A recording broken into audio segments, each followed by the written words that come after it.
Welcome, everybody, to the Raad Life, the only talk radio show that takes you along with host and age explorer Rod Gantos on his continuing journey of discovery into life's challenges, opportunities, options, and all the latest and greatest things that come with getting older. The Raad Life is brought to you this week by Your Home for a Lifetime, a company dedicated to empowering you to stay safely, independently, and comfortably in your own home. And now here is your host, Rad Gantos. Good afternoon, everybody. Good afternoon, gentlemen. Hello. Hello, hello. Do we have everybody's mics on? I think so. Yep. Working. I Okay, am great. here. Everybody check in so I know that Physically, emotionally, and you're here. I metaphysically. can see you, but I can't hear you, and this is radio, so. Yeah. Okay. I can see you through my microphone. It's like this nice little visor. I just have to make Okay. one comment, and then I'll let you guys take Yeah. off of this, because there's going to be a lot of people talking today. I feel like I'm at the cool kids table here in high school. I'm just all these guys are all wearing these cool clothes, and Yeah, we're always here, and we always look like this every week, so, maybe we need to do something about that, because it's the same comment every week, I feel too. like I'm at the cool kids clothes table. So, with that being said, thank you, Paul. We do dress for radio, so. Show them your vest. That's what I just. No, not yet. no, Okay. Hey. Let me do the show. Okay, all right, thanks. We didn't even get out of the first inning yet. Right. Yeah. Okay. All right. So, the premise of the show is aging and journey of aging, and people always ask me like, why? So, what the heck are you doing when you veer away from this? Well, it's about me getting older and things that I'm involved in and things that are of interest to me. So, hopefully, that's also of interest to some other people. And since it's my show with my name on it, I take some liberties with that, right? As you should. As I should. Something's playing somewhere. Oh.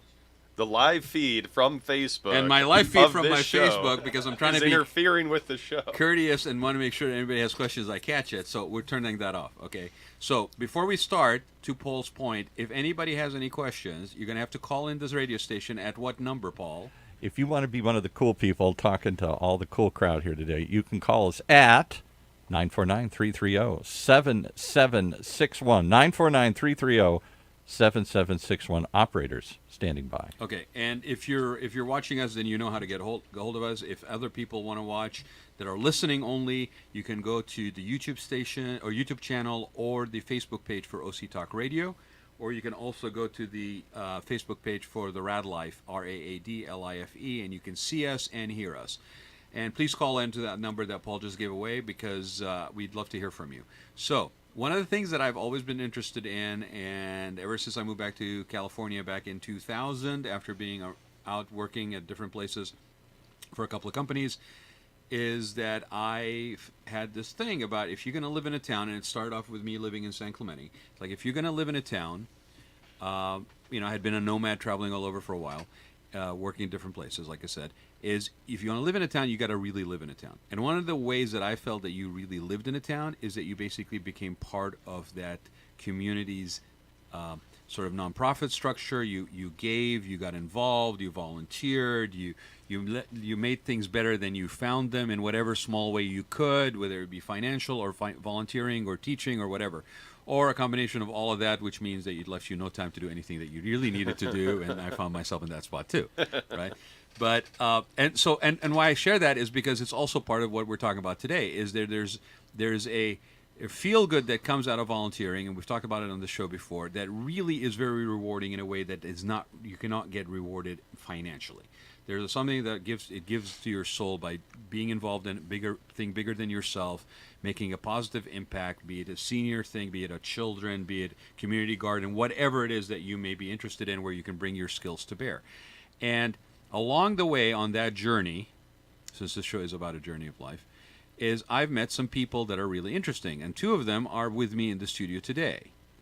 And they both play a different role, and the interesting thing is there's been an evolution both in my quest in being involved and what I now, for years, I felt I wasn't worthy to even ask this question, by the way. It's like, am I, is it right to ask a nonprofit what it should do for me as a person involved with them? Like, what should my expectations be of a nonprofit? I mean, you're there to give, and you're now basically saying, you know what? You need to basically sell me on why I should be involved with you, instead of like, oh, thank you for giving me the opportunity to volunteer, right? So, and part of it is because we all have very finite time. Okay, we have all very high, list of priorities. There's Especially here. a lot of things that draw on you, right? Yeah. And it's just gotten more complex. Life's gotten more complex. There's more demands on us. There's less times, it seems. You got to basically, schedule everything almost. You got to schedule your off time, right? We've been trying to do this show for 3.5 years. Zach and I have been trying to do this show for 3.5 years. It's not a joke. And it's his fault because he's just busier than anything I know, and he's just gotten busier and It is busier. all my fault. It's all your fault. You're unemployed. You do this radio show and nothing else. Oh, you have all the time in the world. Right? I like this guy already. There will be a layer of sarcasm in today's show if you haven't picked up on it already. Okay, It's good for radio. Right, it's good for radio. But he is actually part of the reason why I ended up basically doing this show is because he and I met before this show started, or even had an inkling that this show was going to happen. And he encouraged me, and he shared with me his own personal story, which I hope he shares a little bit with us today.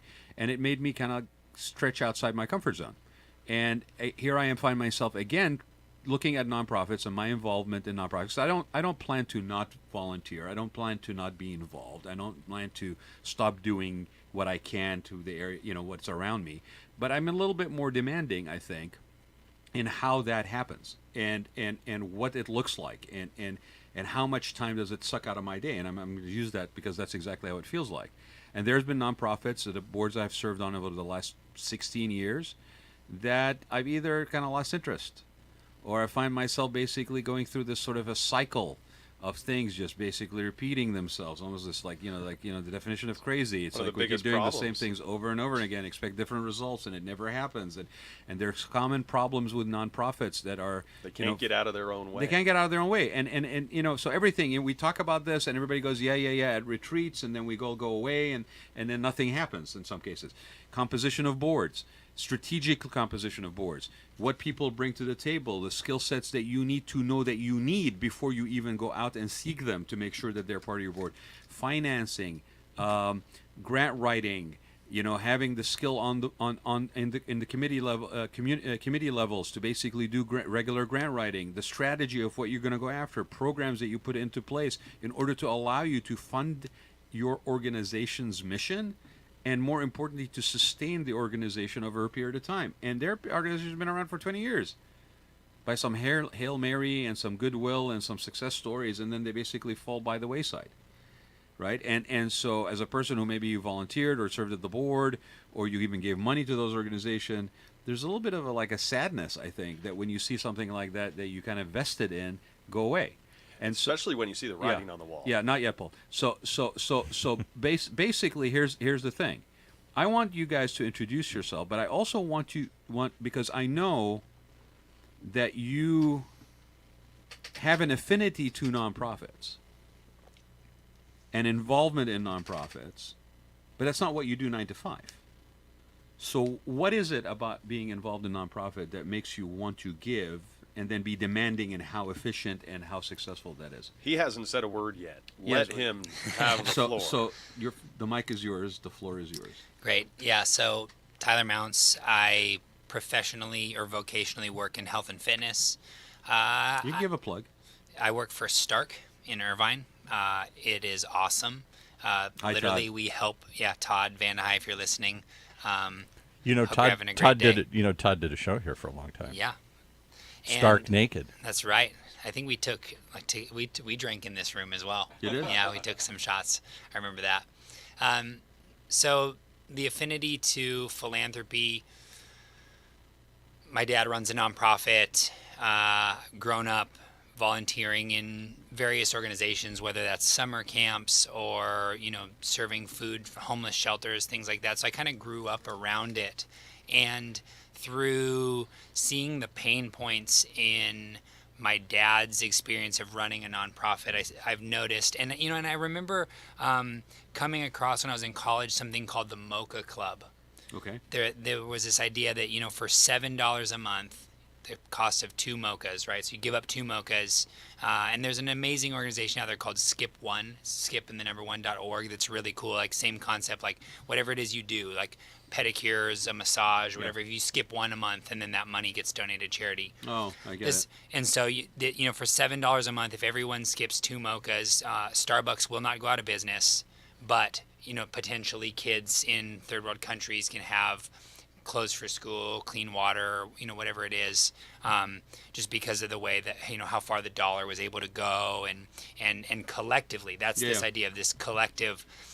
So the literally $1 billion question is in the nonprofit sectors. How do we get a lot of people to give a little, right? There's 3.5 million people in Orange County, roughly, something like that. Right. So everyone gives $100 a year, $350 million. Now, I don't know the operating budget for all the nonprofits collectively in Orange County, but this idea. There's about almost 5,800. 5,800, yeah. Some of them larger, some of them smaller. Yeah, 106. But this idea that if everybody gave a little, Yeah. there would be no need for major donors, corporate foundations, things like that. So We still want you, though, major corporations. We still want you, major donors.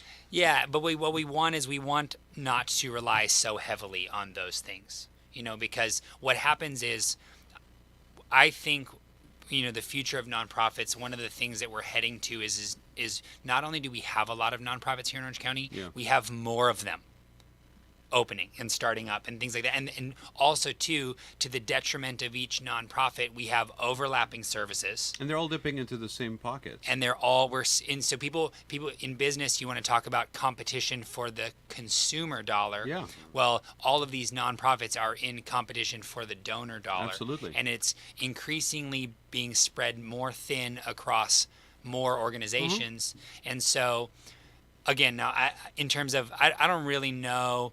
Like a really good example is 100 Companies Who Care recently gave a grant to Orange County Rescue Mission, and they're mostly targeting homelessness, but within their organization they have like a career, a success. They call it a success center. So they help keep people with resume writing, getting interviews, development. including. They have it's like a thrift shop that they give to their residents. They give out clothes, like professional clothes for interviews, which is the same thing Working Wardrobes does. And Working Wardrobes is getting grants from United Way Orange County. And so what happened, and I don't really know, I'm not going to go down the road of how we solve that. There's overlap. And there's overlap and repetitiveness of mission and task. Yeah, and there are organizations that are collaborating beautifully. Like I look at CASA and Orangewood Foundation, and the way that they're sort of tag team working with kids in the foster system. So it's happening, but I don't know if it's happening enough. And also too, so you have, on the one hand, we're creating too many organizations for the same amount of services, and then we're spreading the donor dollar too thin across a smaller number of donors, whereas I think there needs to be, it's not an either or, it's a both and, right? Yeah. So you need to consolidate a little bit of the organizations and who's targeting what services, and you also need to get more people giving. Well, I'll say for myself, as a person who's looking to donate, okay, or give, when I see that situation, it makes it very difficult for me, because now I'm looking at the nuanced differences. Yeah, totally. And they're so nuanced that it's almost hard to decipher, like why this one versus that one. So I might go, and basically filter them through my own hometown, or some other organizations or friends and how they're involved. Right? It's insular. A lot of it. When you see overlap of causes, it's because the San Clemente-based cause doesn't have the same network as the Newport Beach-based cause or as the Tustin, and you see. That's where overlap kind of stops sometimes in Orange County. But I see it in my line of work all the time, which is why I'm usually What's your line of work, and who are you? I am, thank you for the platform. I didn't, as much as I enjoyed lunch. You are no foreigner to the microphone. No, so. I am not, sir. Nor are you. You have a great radio voice, by the way. Thank you. You should. You told me that before we started the show, so you I both appreciate have great radio voices. And faces. And I feel like I'm looking at James Franco. And you ladies and gentlemen, James Franco's in the house. Honestly, he should be on General Hospital or something. He smells like sandalwood, ladies. Absolutely. Sandalwood. He's annoyingly handsome. Sandalwood? Really? You went sandalwood? Sandalwood. I guess it could have been worse. You could have said patchouli, but no, he is definitely not patchouli. Okay. No, not by that jacket. We'll get to the clothes. I am Zach Crone. I am the founder and operator. He is the Zach Crone. If there's another Zach Crone out there, I'm sorry, You're your not Google the Zach doesn't. You're Right, not yeah. the Zach Run. Please. You're a Zach. No, Yeah, exactly. it's That's funny. pretty good. Funny that happens. I'll circle back to that. Okay. I am a full-time benefit auction specialist. I don't even like being called an auctioneer, although that is one part of what I do. My job is to consult on putting on Benefit auction specialist. a benefit auction specialist. I don't do cars, couches, and cattle. My job is to create an environment on the night of the event that is conducive towards inspired giving, introduce various methods of revenue enhancement that aren't always on the top of everyone's mind or things that they've never heard of, that, to your point, develop a more egalitarian method of fundraising, a more socioeconomically diverse event, so that not just the 1%ers are the ones who are giving at the high levels or bidding on the live auction items, which is entertaining in and of itself. And that's the other part of it. You can't just put up some car auctioneer on the stage anymore in Orange County or LA, and that's how I got into this, actually. Well, what's interesting is I've seen you perform your It's auction benefit. I appreciate you saying it. It's It is not an a, auction. it's a performance. Yeah. I've seen you do that a number of times, and I never really kind of put the pieces together. Yes, absolutely. There is an egalitarian approach to your show, because otherwise, you're right. The 10% in that audience, the 10% of the gala, They're are the carrying ones the that are weight. kind of donating, and there are other people that maybe are unable to donate at that, or feel intimidated.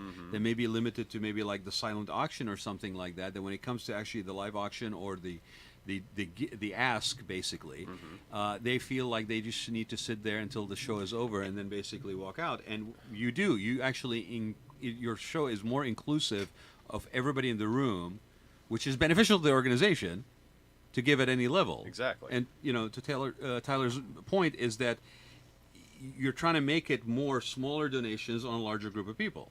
And because I mean, would you say that's a more sustainable model if you can achieve that level? You're talking about the egalitarian Yeah. model? Yeah, I mean, it's absolutely more sustainable because and it makes sense. I mean, what happens that is, skip thing I mean, is amazing. think about a business that relies too heavily, like a service business that has If you're- 60% of the revenue coming from one account. Right. Like as soon as that account walks out Oh the my door, God, you're Like- talking like business Firestone- principles in the world of nonprofits. yeah, I know, weird, right? Gentlemen, like- are we going Yeah. there? Firestone and Ford is a perfect example. Yep. What happened to the Firestone company after Ford stopped using Firestone from 1910 till like what was it, the mid 90s when? So they what would happen to a nonprofit when if they they made their donors? overly and so there's I think there's a Interesting. lesson to be learned on the part of so I'm involved with CASA, so I'll mention that one because I know a little And more. for those who don't know what CASA is, Court-appointed special advocates. They're working Very with kids, important working organization. amazing organization. Obviously, I'm involved, so I think what they're doing is really cool.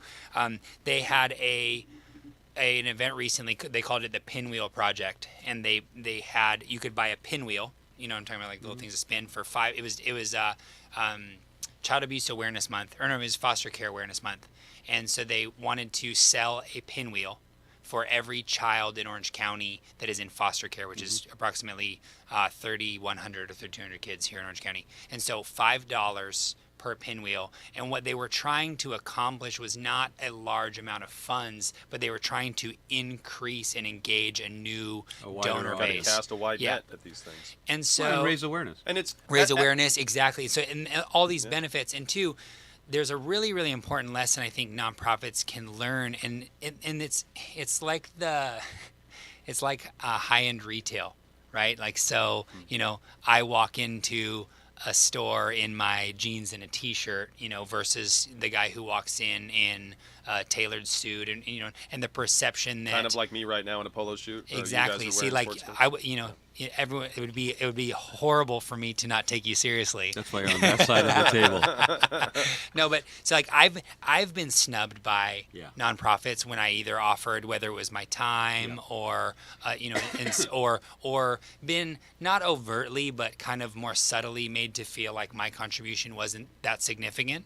And what happens is there's a danger in that because Get you ostracized. also for one, it would be horrible to have a nonprofit, someone going around in the community talking about a nonprofit being like, yeah, they're a nonprofit, but they're not very nice like they kind of shut the door in my face. Sort of kinda the thing. number one thing you need to be as a nonprofit is Nice. Yeah, kind. And also, too, like, everyone is only 1 degree of separation away from someone my else. God. And Small so, world. very small world. and yeah, exactly. And the longer you're in Orange County, the smaller this community circle gets feels. smaller. And so, I think that the organizations that are doing well at moving towards that egalitarian donor model are the ones that are engaging donors on a smaller level with the Crowdsourcing. perception, crowdsourcing, but also with the perception that it's significant.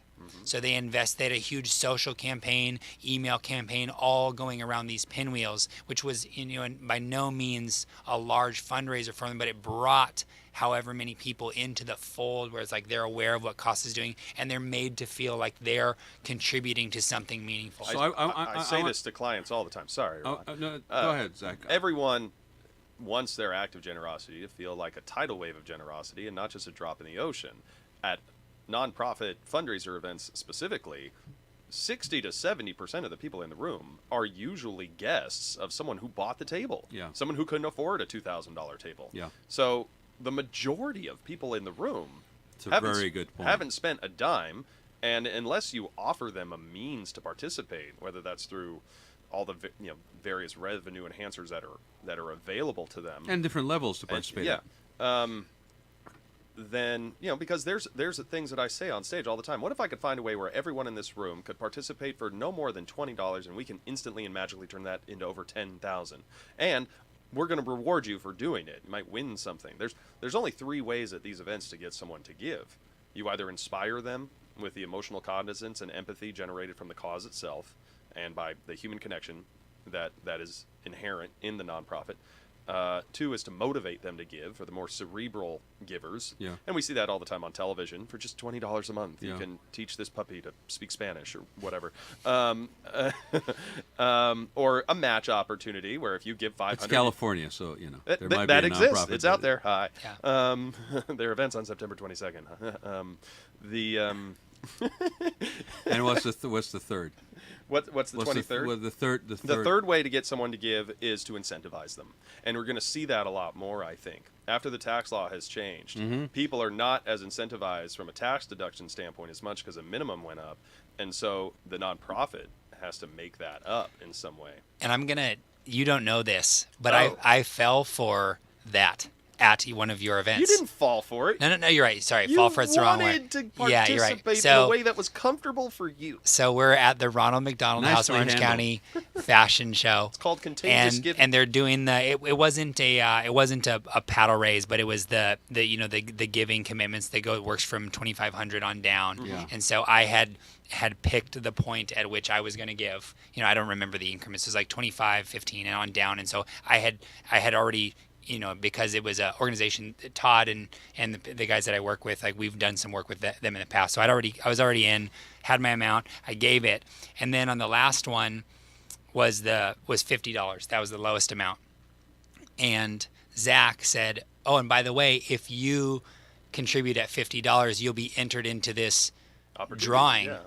for one of the things was a bike." And I was like, "Oh, it's a cool bike," and it is charity, and I actually have had pretty good luck with raffles in the past. I'm like, all right, I'm in. So I contribute for another $100 because increase my odds. And so anyways, so what happens is this is awesome. Sorry, this is a little segue story. No, this is great. There's like 3 Was prizes. this the beach cruiser?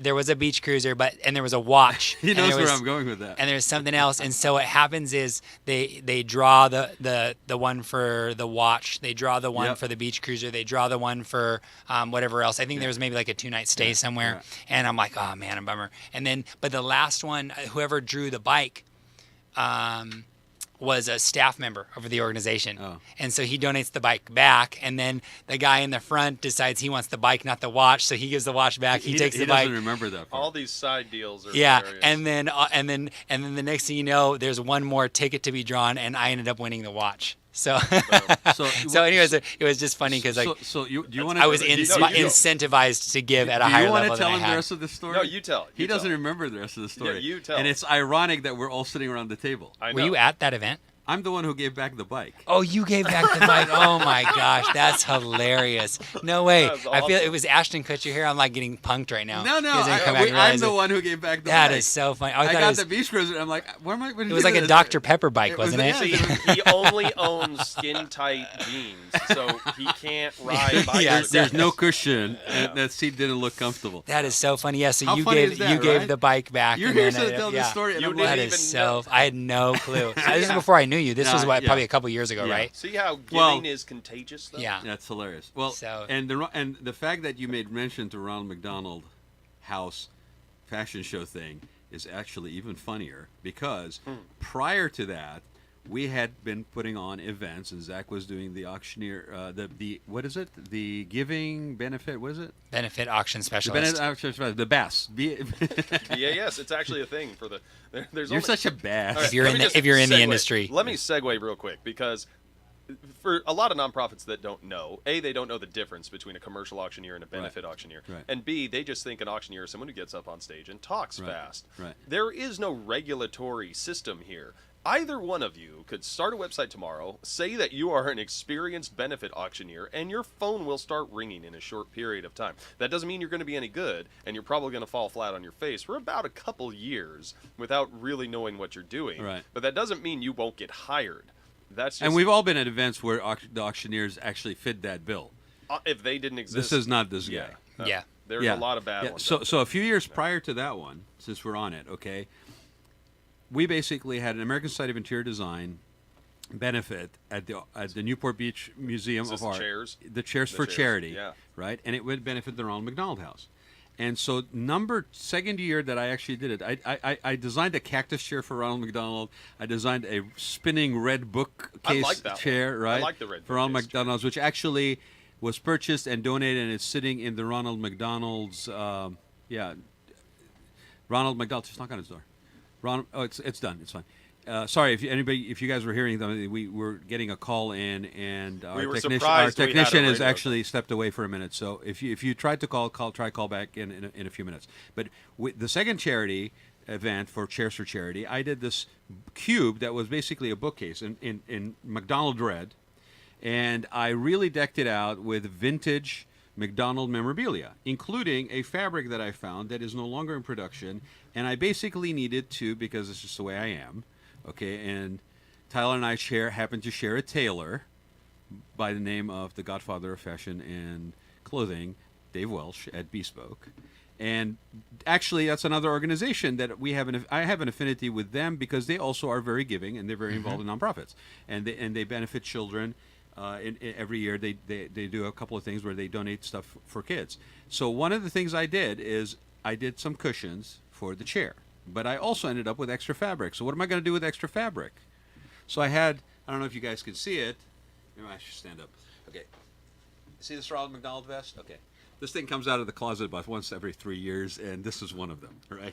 So the idea, So and many it jokes actually right does now. have a bespoke on the inside. Usually Dave will put your name and their brand on the side. This one does not have a name yet, so it can be claimed by you for the right donation Should that will raffle- benefit Ronald We McDonald. should raffle that off. Okay, that's what we tried to do when I tried to have somebody wear it while they were out there on the stage, but they refused to because It's not exactly fitted. So you know how hot it is under those lights? I know exactly how hot it is right now. Under this. But anyway, so my point is, there's a lot of effort that goes in. I'm using this to segue to this. There's a lot of effort that goes into fundraising. There's a lot of effort and creativity that goes into what kind of the events are, to get the attention of the people, to inspire them, to capture the imagination, all for the one reason, which is to benefit the mission and the organization.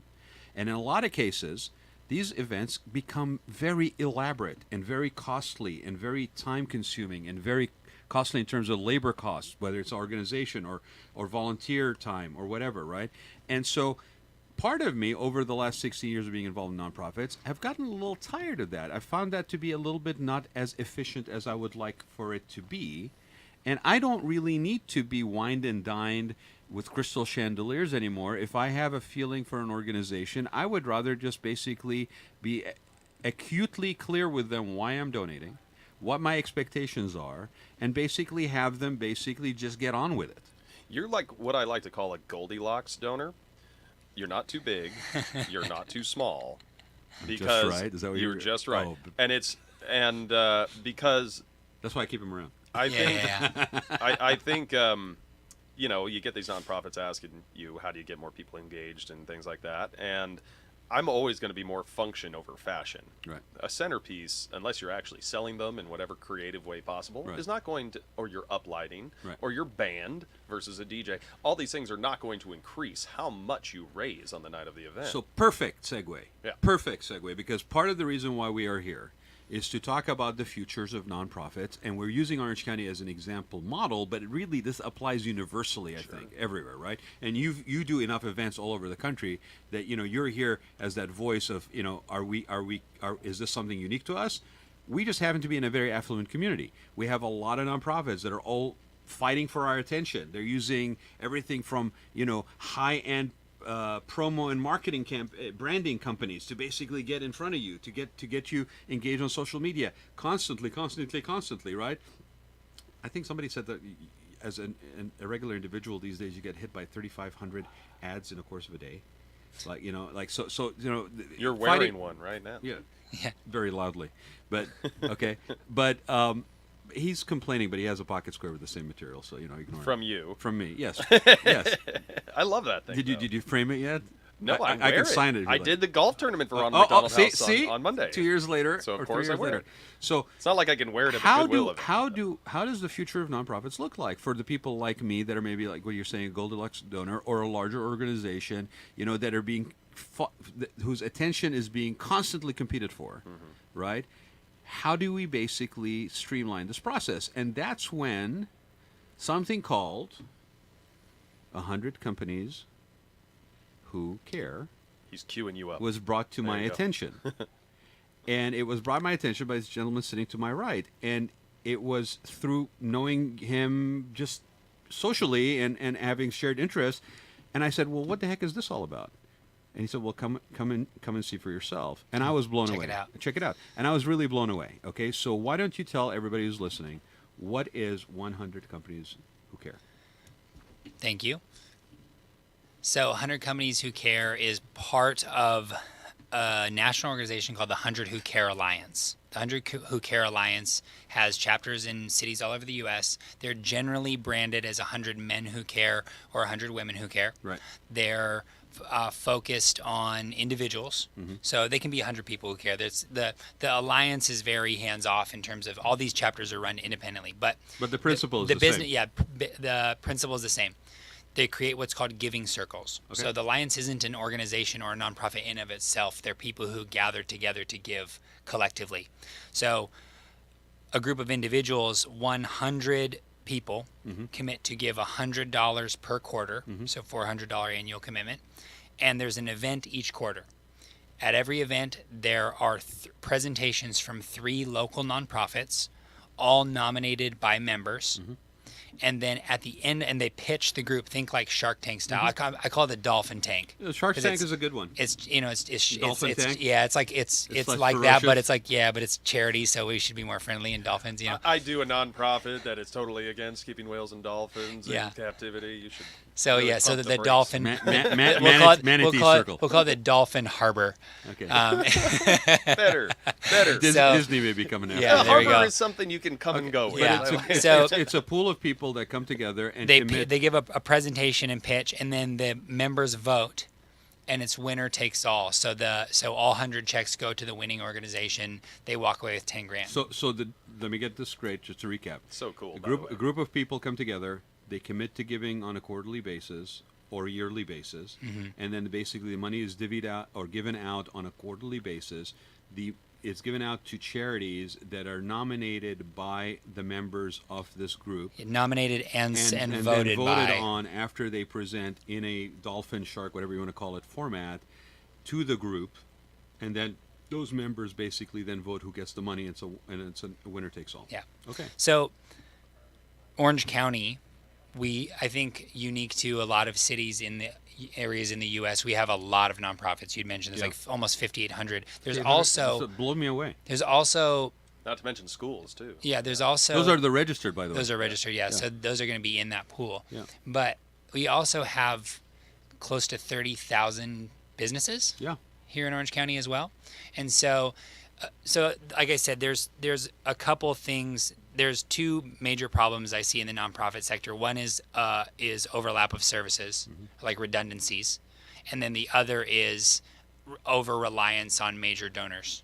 So this concept, the difference with 100 companies is we get 100 companies together, they all commit to give 4,000. Well, it's a $4,250 annual commitment. The 250 covers transaction fees, credit card fees, and food for the event. Everything else is sponsored. So it's administrative kind. Yeah, a little bit of administrative, but of the 4,250, 4,000 is actually going to end up in a local charity. Right. So there's no one's on. No, I don't have a salary. Like right. We're not even really an organization. Right. Like we're like it's a movement is what it is, more so than an actual organization.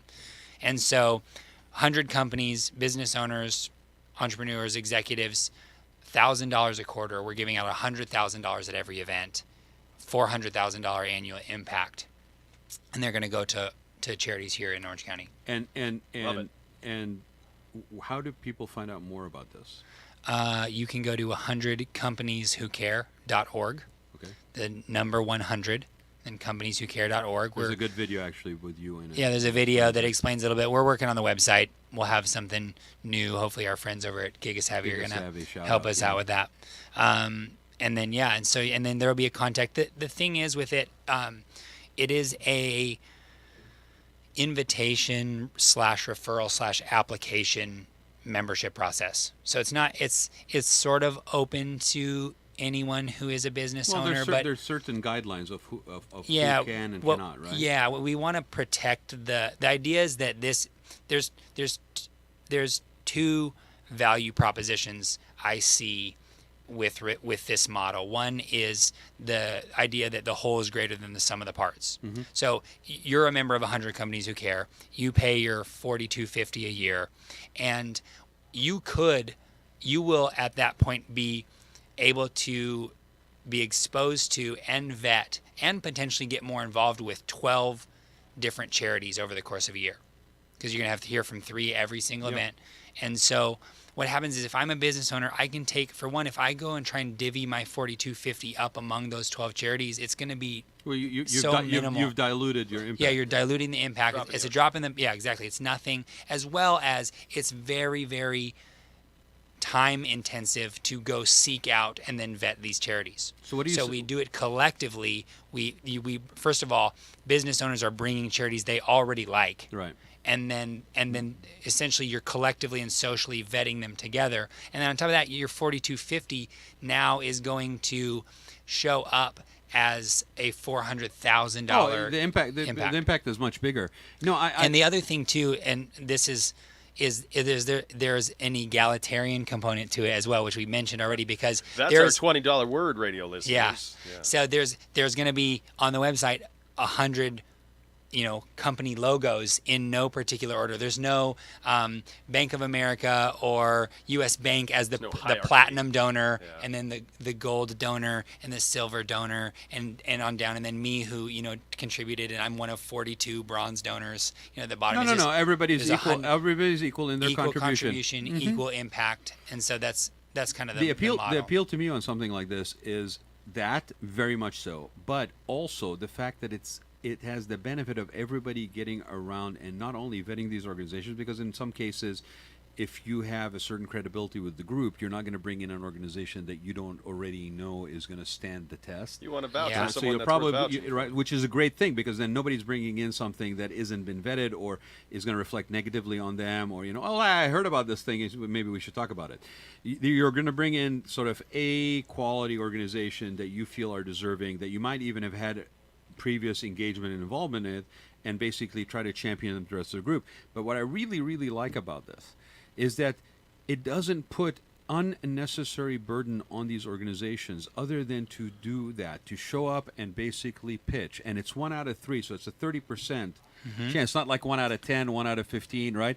And you basically have a good chance to have a large reward that is now supported by all these 100 companies that basically are coming together. Now, you might not have 100 people that are voting when that happens because of who's available or who's not, but wait, hold on. Zach's got an idea. What's the idea, Well, Zach? the other aspect that we haven't even talked about as to why this program is beneficial is human resources.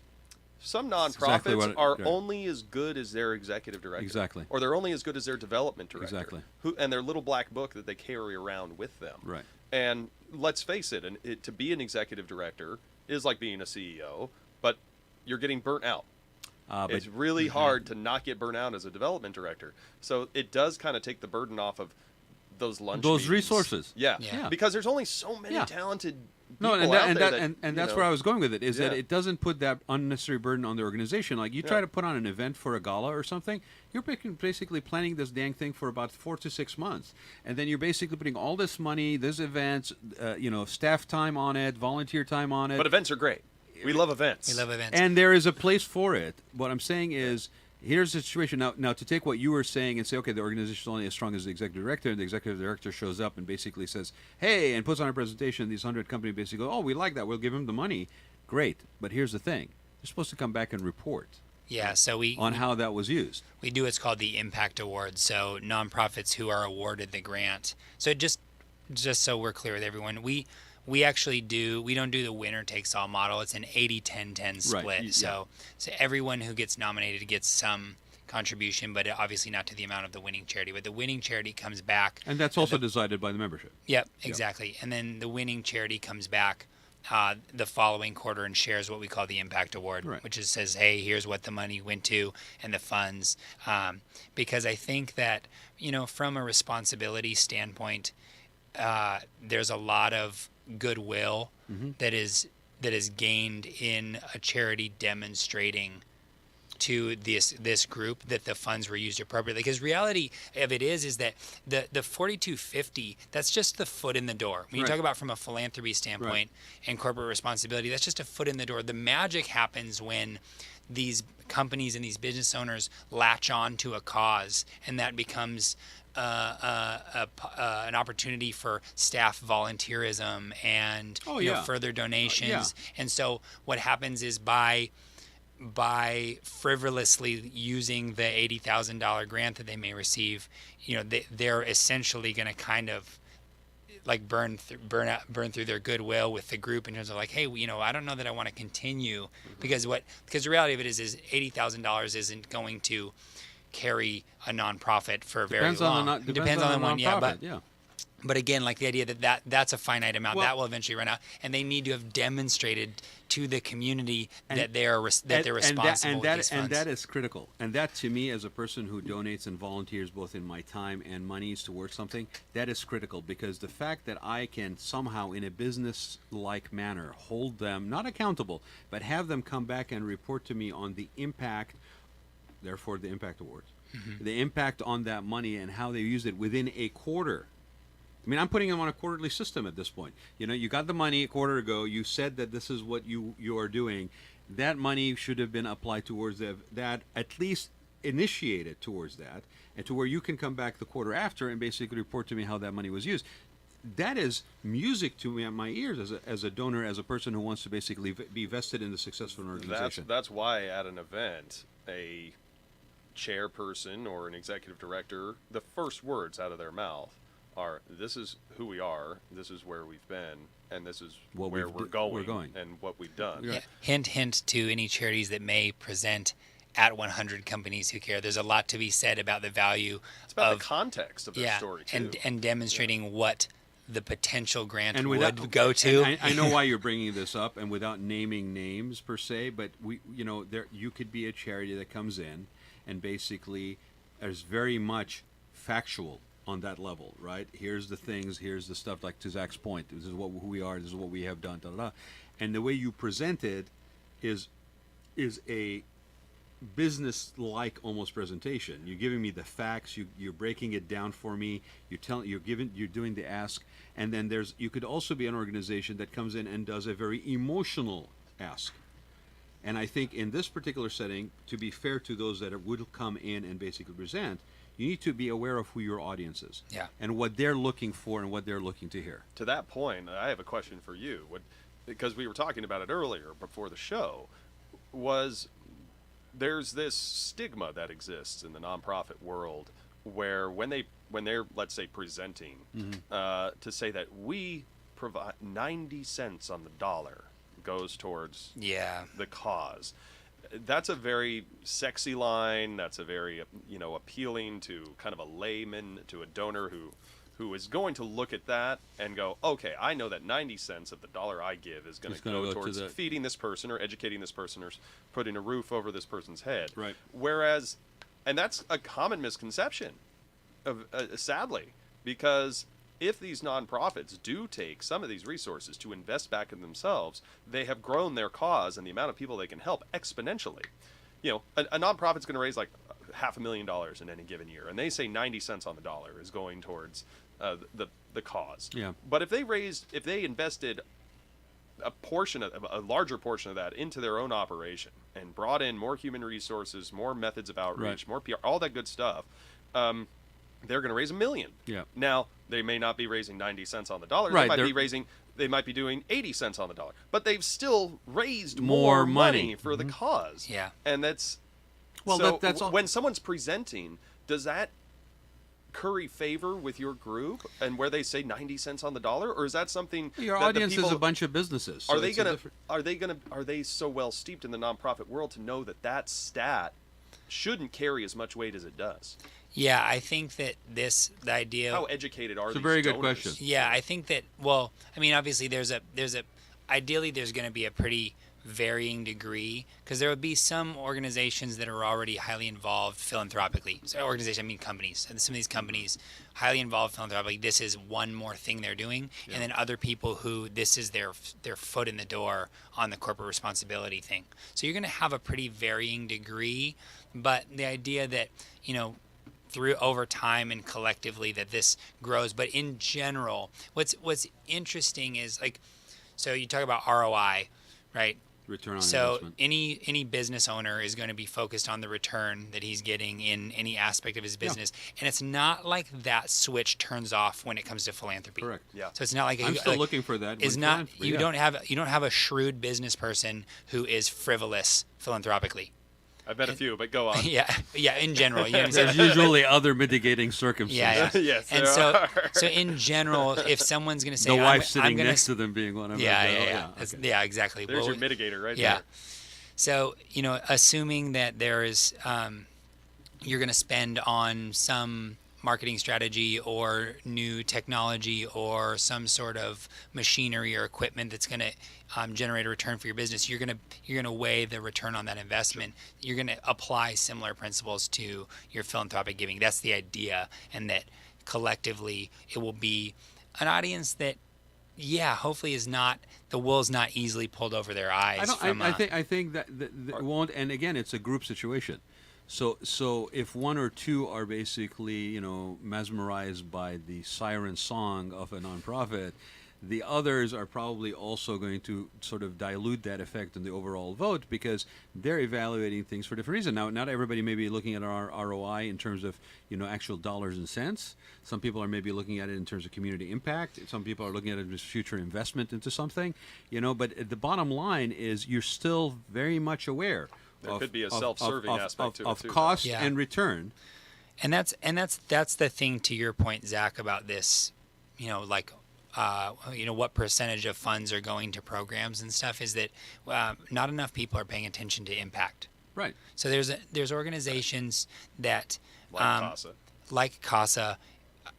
Again, I love CASA, so they're a low volume service. They don't reach a lot of kids, but And we'll see you at their event on April 27th. April 27th. Yeah. I'm doing it. I'm conducting yeah, it. You're and welcome. I will be there. And I'm sorry. So, but there's another one, the Unstoppable Foundation. They're based out of the LA area.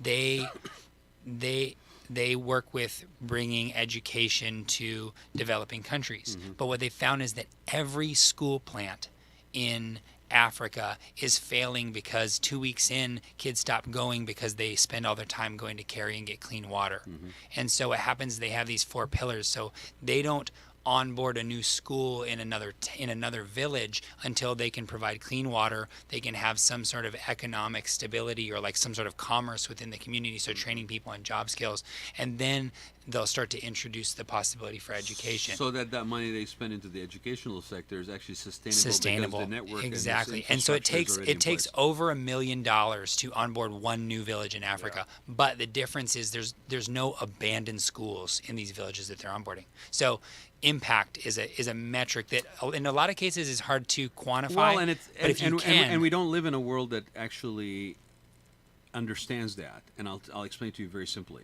Okay, you'll talk to somebody, and I'm going to use social media. You go, oh, how many followers do you have? Oh my God, you got like 14 million followers. I'm like, okay, what's the convertibility ratio on that one? Because you got all these likes and all these followers, but I mean, are you still struggling paying your rent? And the point to be made here is you got to look past these catchphrases that Zach was pointing out. 90 cents on the dollar doesn't really mean anything if the dollar is all that you're getting. Right. If it's 90 cents on the dollar and you just raised $1, we're not paying for anything, including the friggin' lights to be turned on in the building. There is Yeah. a volume Yeah. aspect that, So- to this point of having more sustainable, egalitarian methods of fundraising Right. that are still gatherings. I put a lot of throwing an event. Because a lot of people, they say the pros and cons because there's a cost associated with it. There's also an inherent networking aspect that cannot be calculated monetarily, at least initially. Yeah. Giving is an effort in group thinking. Donating is a lot easier to do when everybody else is donating. Right. Which is why there will always be a place for Events. for public displays of generosity. Right.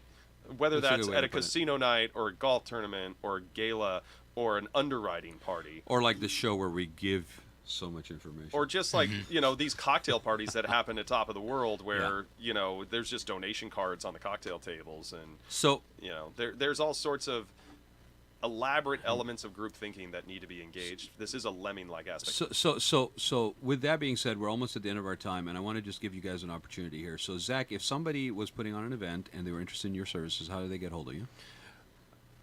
CaliforniaCoastAuctions.com or CACoastAuctions.com, or literally you could just Google benefit auctioneer Orange County and there'll be a lot. This gentleman There's will come. an annoyingly high amount of self-promotion because I am the product. Yeah, you are your brand, my friend. I I'm am sorry. not selling vacuums. Google it's the Zach The Krohn. Zach Krohn. Not a Zach Krohn. yeah. I've been Zach quietly Yes, listening, trying to Krohn with keep. a K. Okay. I've been quietly listening, trying to stay quiet during the whole show because I know you got a lot of talk. I just got one request. I want him to do the auction voice. Okay, well, Okay.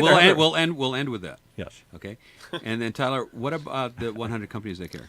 100companieswhocare.org, or you can just email me, and yes, I will give you my personal email. It's Tyler, Tyler, at starklife, starklife.us. Okay. Just email me because since it's we're giving away our personal email addresses, ZachKrohn@gmail.com. Man, There we go, yeah. You guys are just a so little. because this is in the context of charitable giving. Yeah. I am okay, obviously, if people reach out to me personally. and I so. did promise you I would do this, okay, and I will, because I really believe in this, and I'm really happy to see this as an option for somebody, a company. So us as Rod Gantis and Associates are going to be really proud and happy to be part of the 100 companies. who Wow. care. Yay! Awesome. Where's the sound effect with the clapping and the yaying? No? Thank you, sir. That's really cool. Absolutely. I told you I would. I told you I would consider it, The and crowd's I gone thought wild. that I would announce it if I'm going to announce it, and here I am. And Yeah, and I awesome. encourage everybody to please go check out the 100 Companies Who Care. And if you have any questions, you can also reach out to me, Rod, R-A-A-D, period, Gantos, G-H-A-N-T-O-U-S, at gmail.com, or go to the Raad Life and ask us questions. You really need, if you've been in this field, and I know a lot of you out there that have been, there's a lot of people in my circle that know this, we have shared frustrations. And I'm not taking it away from any of the nonprofits, because all of those nonprofits that we really care about, I'm going to be bringing those in, and we're going to share them with these people. It's about the efficiency and the impact that we basically going to do. What were you going to say, Tyler?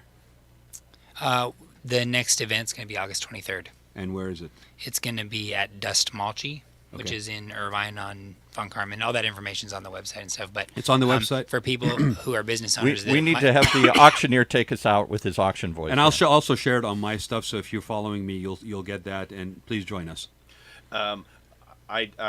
I do have an auction chant, but it's not what you're used to. I don't. Hey, wait. Is he having a stroke? Is he okay? Is the baby boomer in the room? That sounded like a seizure. Yeah. Okay. Bite on something. It Paul. has to be clear because a lot of these people that come to these events are novices. They're not buying to. Okay, may we have So an 500 appearance. 750 need a bit of 1,000. There's 1,000 and 1,250. Hood a bit of 15. 15 and 1750 need a bit of 2. Hood a bit of 2. Anyone a 2 need a bit of 2 now. I have a bit of 1750 looking for a bit of 2. Anyone care to bid or just play along, or am I just? I speaking to myself? love it. Oh, Two. Love it. There it is. We finally had a bid from James Franco. Looking for a bid from the George Clooney stunt double. Come on back at 2250. He does kind of look like, if you really look close, if you want to see it, you'll see that he does have a Clooneyism to him. Yeah. It's the olive skin. What am I really. bidding? Am I doubling him? I'll double it. I didn't even say what I was selling. You were just buying. I'm just so proud of you for not only becoming a member. You called of me a this, Goldilocks. What do you want? At 53, I became a Goldilocks. It's about time. The fact that you're joining this group is definitely commendable, especially the fact that you're paying upfront 5 years in advance to give over $20,000. I'm just so I didn't know you had it in you. Okay, the sweat that I'm feeling right now is exactly what will happen when this gentleman takes your stage. But I will That's encourage funny. you to check him out. It's funny. Both of these gentlemen, these organizations, I couldn't be prouder to be involved with both of you guys. And thank you, everybody, for listening. We will share that information about the next event for the 100 companies that who care. Gotta go. And I will put on Zach's information, too. So thanks, everybody. Join us next week. You have been listening to the Raad Life Radio Show with your host and age explorer, Rad Gantos, brought to you on the one and only octalkradio.net. Join us again next week as we continue our journey of discovery into life's challenges, opportunities, options, and all the latest and greatest things that come with getting older.